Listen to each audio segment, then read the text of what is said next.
Our number one priority is economic stability and restoring confidence that the United Kingdom is a country that pays its way.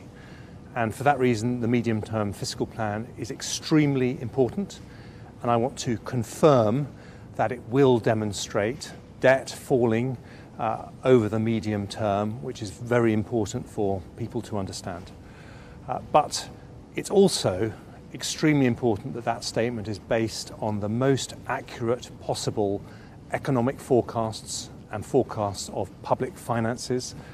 And for that reason, the Prime Minister and I have decided that it is prudent to make that statement on the 17th of November, when it will be upgraded to a full autumn statement. And I've discussed this last night with the Governor of the Bank of England. He understands the reasons for doing that, and I'll continue to work very closely with him.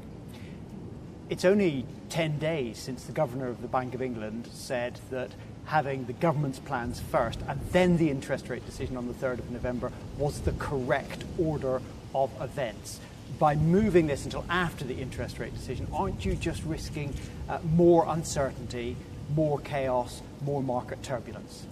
Well, there has been a lot of market turbulence, even in the last 48 hours. And the question is how you deal with that turbulence to make sure that the very, very important and very difficult decisions that I and the Prime Minister have to make are the right ones, decisions that stand the test of time and do the right thing for people at home who are worried about their mortgages, their jobs, the cost of living, the bills and so on. And for that reason, accuracy in the forecasts, both around public finances and economic growth, is very important, and that's why this is the right decision and a prudent decision.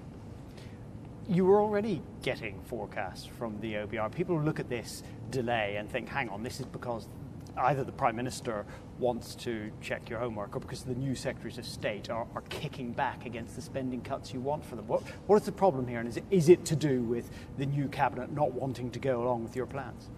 Well, the OBR also want to make sure that their forecasts are the most accurate possible, and there have been a lot of changes, even in the last 48 hours. And this is my recommendation to the Prime Minister as the best way to ensure that the decisions that we take, these very, very difficult decisions, are ones that stand the test of time and give us the best chance of giving people security over their mortgages, over their jobs, over the cost of living concerns that everyone has.